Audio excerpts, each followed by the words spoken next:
in. Oh, George, we've got company.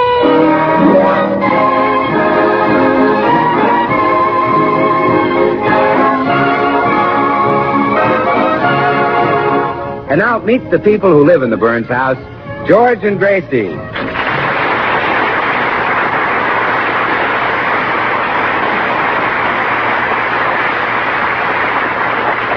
With apologies to Longfellow's Children's Hour, the situation at the Byrds' today might best be described as follows.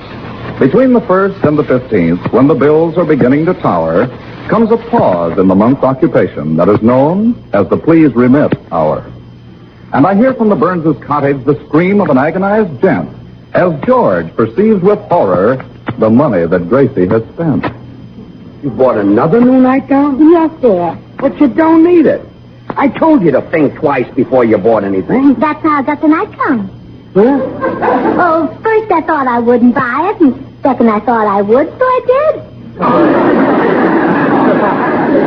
You're murder. And besides, I think everyone should have nice things to sleep in. I read that we spend 1/3 of our lives sleeping. Just think. I'll spend 1/3 of my life unconscious.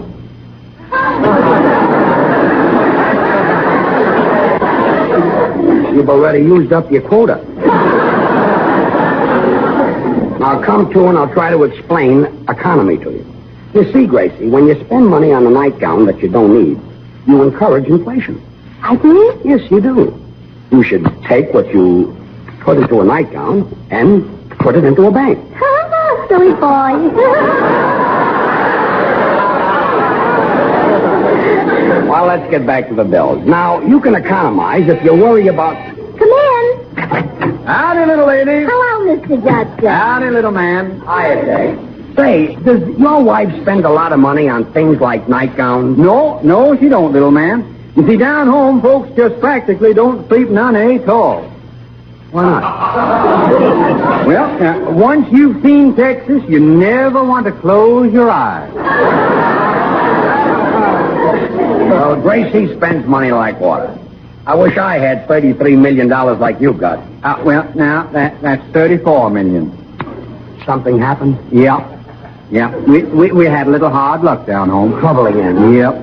The folks was playing a game of cards out in the backyard, and my wife was keeping score.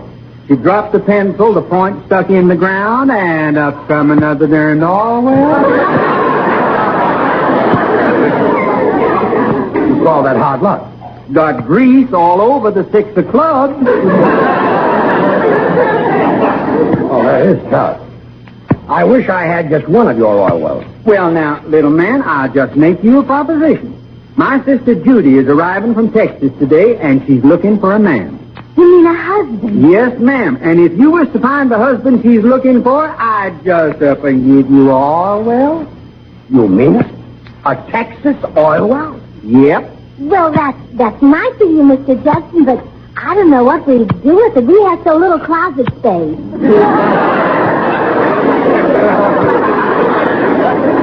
Gracie, the well would stay in Texas. We would just get the money. Oh. Let's talk more about your sister, Mr. Judson. Is she wealthy? No, I'm sorry to say she ain't. She's only got 5 oil wells and $10 million. Well, okay. Well, Mr. Judson, bring her to dinner tonight. We'll find that husband for her. Yeah, when people find out she's swimming in oil, we'll have plenty of help. Well, I hope it won't take too long. Judy hates to be away from the ranch. She's always riding and skinning mules and lassoing steers. All right, she's a regular tomboy. Yep. She's always got a rope in her hand. Oh, smoke cigars, too, huh? Smoke cigars, too. Oh, I like your sense of humor, man. I'll be seeing you at dinner.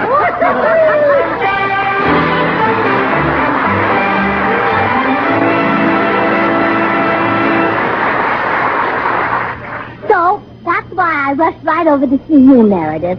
Do you think you'd like to marry Mr. Judson's sister?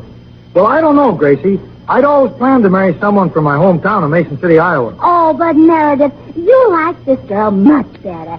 She comes from Texas where men are men and women are women. We have practically the same arrangement in Iowa. Well,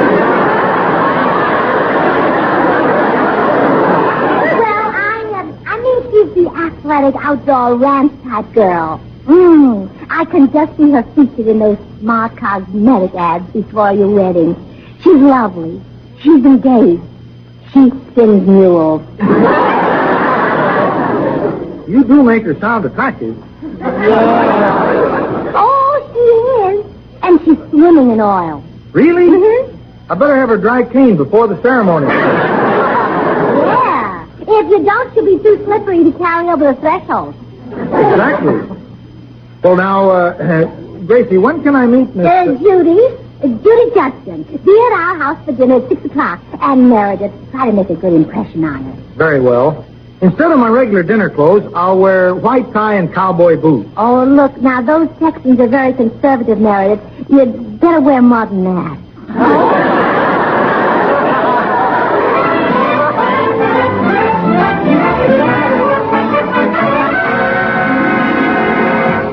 So that's why I rushed over to see you, Bill. Do you think that you'd like to marry Mr. Judson's sister? Are you kidding, George? I'll never get married. I'm not the marrying kind. But You're talking to Bachelor Bill. But she's got $10 million. Shake hands with Wedding Willie.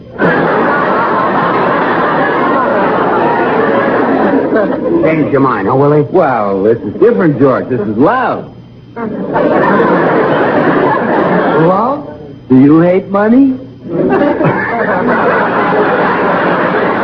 Hey, she's really got a bundle, huh? She's swimming in oil. Well, I'm going to dive right in with her. When do I meet her? Well, you'll be at our house for dinner at 6 o'clock. Her name is Judy, and you can propose tonight. And how I'll propose. I'll give her the full treatment. Oh, Judy, darling, you're so beautiful. For the work. I love your soft brown eyes. She'll go for that. Your warm red lips. Ah, now you're going. Your cool green money. See you at dinner, Bill.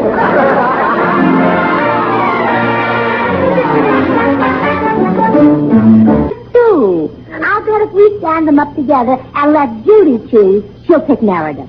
Only if she says, eeny, meeny, miny, schmo.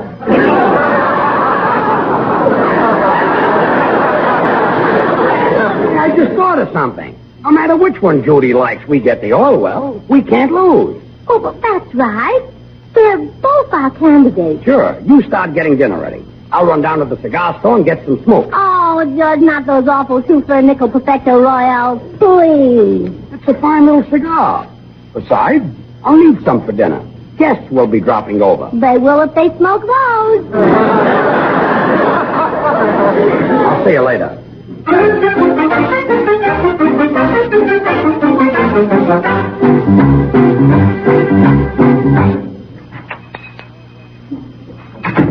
Hello, Pops. Afternoon, Mr. Burns. Hi, George. Joe Bagley. You live in this cigar store? No, I like to hang around and listen to Pops tell about the old days. Yeah, I was just telling Joe how I voted for Abraham Lincoln. Who did you vote for in that election, George?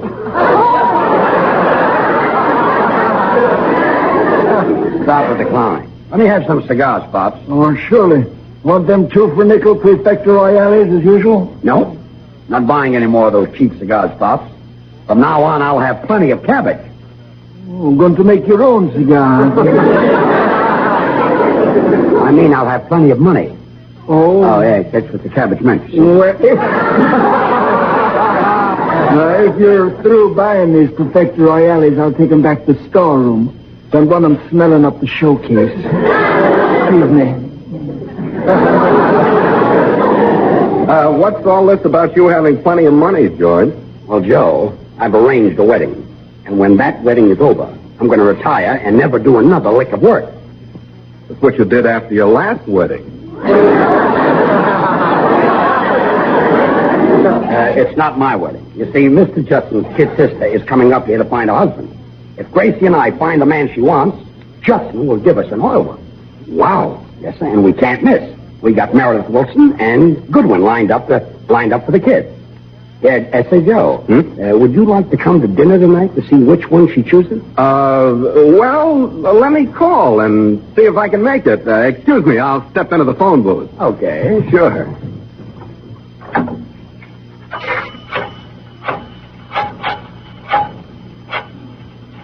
Hello, Mr. Judson. This is Joe Bagley.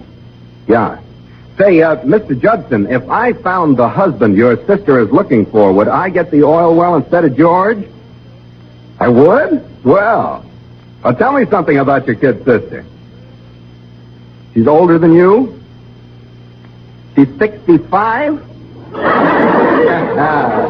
I'll see you at George's house for dinner, Mr. Judson. Goodbye. Okay, George, I'll be there for dinner. Well, bring along a bucket, and I'll give you some oil. So long.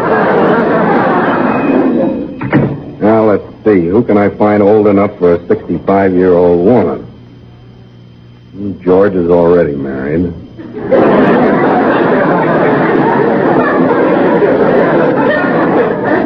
There must be someone else. Talking to yourself, Joe? Pop! Joe, my man. How would you like to go to dinner with me tonight and meet a lovely lady, 65 years old? Joe, you know I don't like to rob the cradle. No, but Pop, you'll love her. She's from Texas. In that case, we'll go. I like them Texas women. That's well. But Joe, remember, she's a Southerner. Don't you tell her I voted for Mr. Lincoln. It's a deal.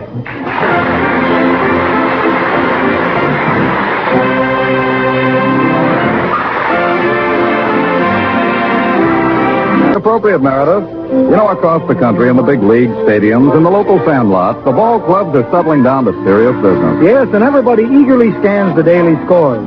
Baseball is the people's game, Colby, and like the people, it's here to stay. How could it be otherwise? A game so rich in traditions, in thrills, in popular national heroes. It's a unique and deep-rooted expression of the American theme.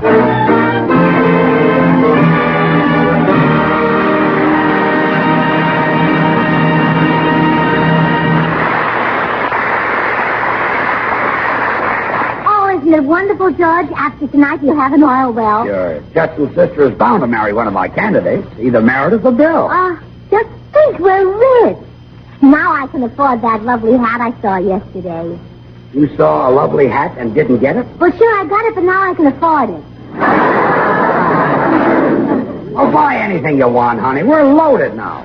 Have you got the dinner all planned? Mm-hmm. Oh, but help me arrange the seating. Now, I thought that I'd put Mr. Judson at the head of the table. Good. Then put Bill Goodwin on his right hand and Meredith Wilson on his left. What'll the poor man eat with? His spurs. And, honey, seat Joe Bagley across the table from me tonight. I want to see the look on his face when Judson gives me that oil well.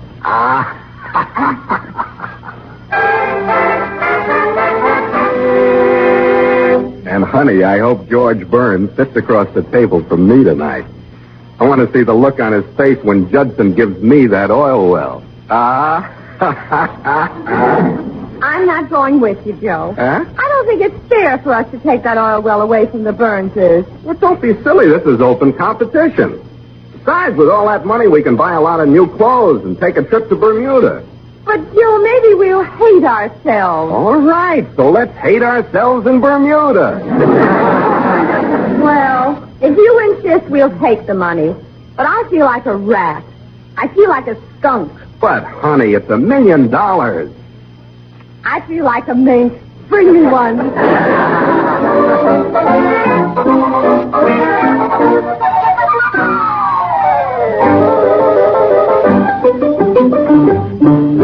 Well, I'm glad you got here first, Meredith. We can have a little talk about your forthcoming marriage.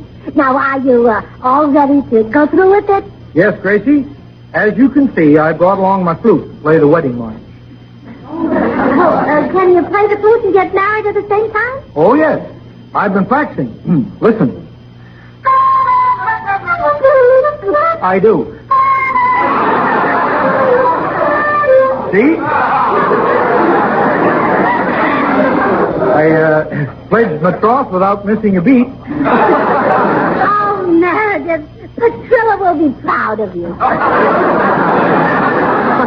Thank you. Now, I'll tell you how to make a good impression on Miss Judson. Proceed. I am a god. Well, now, naturally, she's proud of being from the panhandle of Texas. So when she walks in the door, you say, Miss Judson, you sure do look like a panhandler. Sounds like an excellent suggestion. Well, we want to give the wedding a Texas flavor, so after the ceremony, close your eyes. What for? Well, instead of throwing rice at you, I'm going to squirt you with an oil can. I will be prepared. And now we come to the more intimate part of this discussion. Do you plan to have children? If necessary, but I'd rather my wife had them.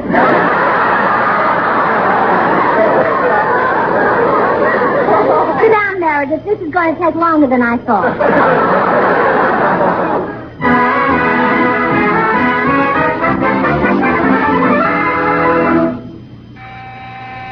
Come in. Well, here I am, George. Where's the girl I'm going to marry? Where's my finance? Bill, Miss Judson is your fiancée. With $10 million, she's my finance. Of course it'll come out even, George. When she gets me, she'll get $10 million worth of charm and personality. I'm glad you're marrying for money, Bill. You're married for love, you'd be your own bride. Hey, that's not bad for a straight man.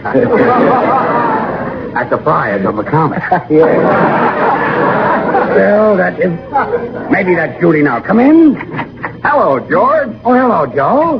Why, it's Pop. I hope I ain't butting in, Mr. Brown. Not at all, Pop. Oh, I'm out to get that oil well, too, George, so I brought Pops along for Mr. Judson's sister. Pops is going to compete with me? Are you kidding, Bagley? Now look at me. I'm everything a girl could want. I'm tall, I'm handsome, I'm talented, I'm modest. I'm young. But Judy Judson is 65. I'm leaving. No, wait, you can't leave. You're my candidate. Just call me Eisenhower. I'm not running. You must come visit me sometime, George. Bring along a bucket and I'll give you some oil. Well, George, I have Meredith all ready to take the lead. Oh, hello, Joe. Hello, Gracie. And Pop. Oh, how nice to see you. Thank you, Mom. When Joe told me it was a party, I come a-running. I dearly love a good shindig. Ah, well, then you must dance with George. He'll really dig your chin. Well, now, let's all go into the living room and drink a toast to our oil well. Gracie, Yes, dear? we can kiss our oil well goodbye. Oh, dear, that's so messy. Let's just drink a toast to it. I mean, Joe Bagley is going to get it. He found out that Judy Judson is 65 years old. 65? Yes, and he's persuaded Popsy to marry her. That's right. Marry you?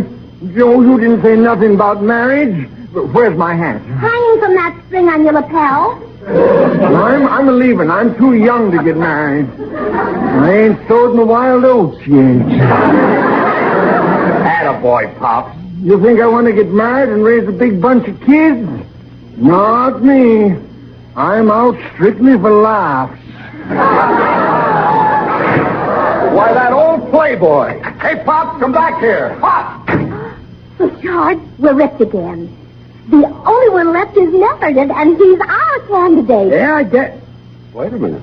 Not even Meredith is dumb enough to marry someone 30 years older than he is. Oh. Well, maybe we can be talked into it. I was. Huh? He's in the den. Now, you wait here.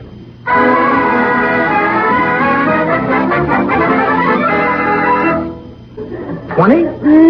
Just a teeny bit older. Well, how old should she be? 65. You think I should marry, if you'll pardon the expression, a sexagenarian? Well,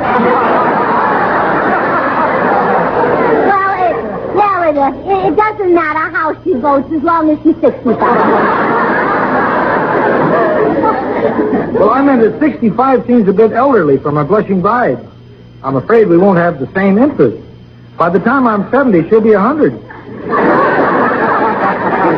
By the time I'm 100, she'll be 130.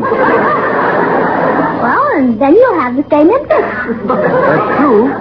But what about now? Oh, an old wife has lots of advantages now, too. Now, look, do you like walnuts? Oh, yes, I'm quite fond of them. Well, you could crack them under your wife's rocking chair. By Jove, that's right. And age removes those little jealous doubts. Now, if the young wife patted at a Charles Boyer movie, you'd think that she preferred Boyer to you. But if a 65-year-old wife panted? You'd know it was asthma. Those are convincing arguments, all right. But, Gracie, I've always thought I'd like to marry someone like you. Oh, what's your size, son?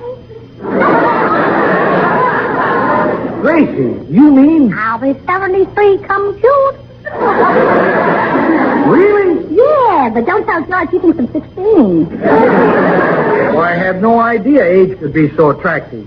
By the way, how old is Miss Judson? He's only 65. A little young, but I'll risk it.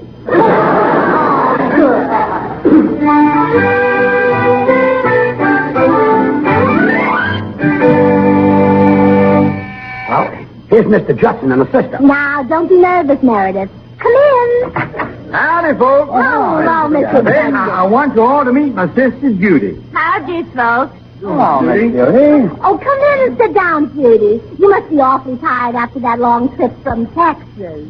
No, I ain't tired, ma'am, but the horse I rode is plumb tuckered out. You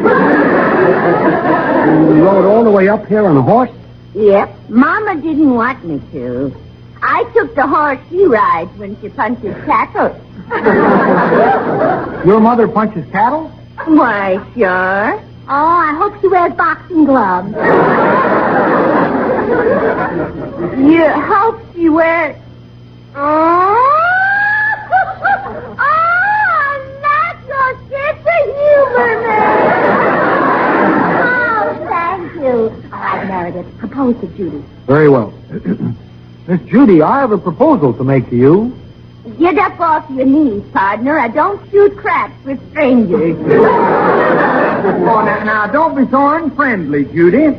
Fade the man.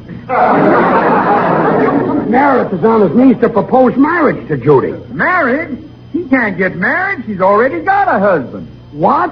But you promised us to know well if we found a husband for her. Why, sure, the husband that run to California 20 years ago. He's up here looking for him. Oh. Well, now, if this ain't the crap-shootingest bunch of men. Now that old one's down on the floor. He doesn't want to shoot craps. He just fainted. Yeah, he's dead to the world. Well, maybe it's just as well. Now we won't hear that I've already bought a dozen new dresses and a fur coat. What? I thought that would bring you to.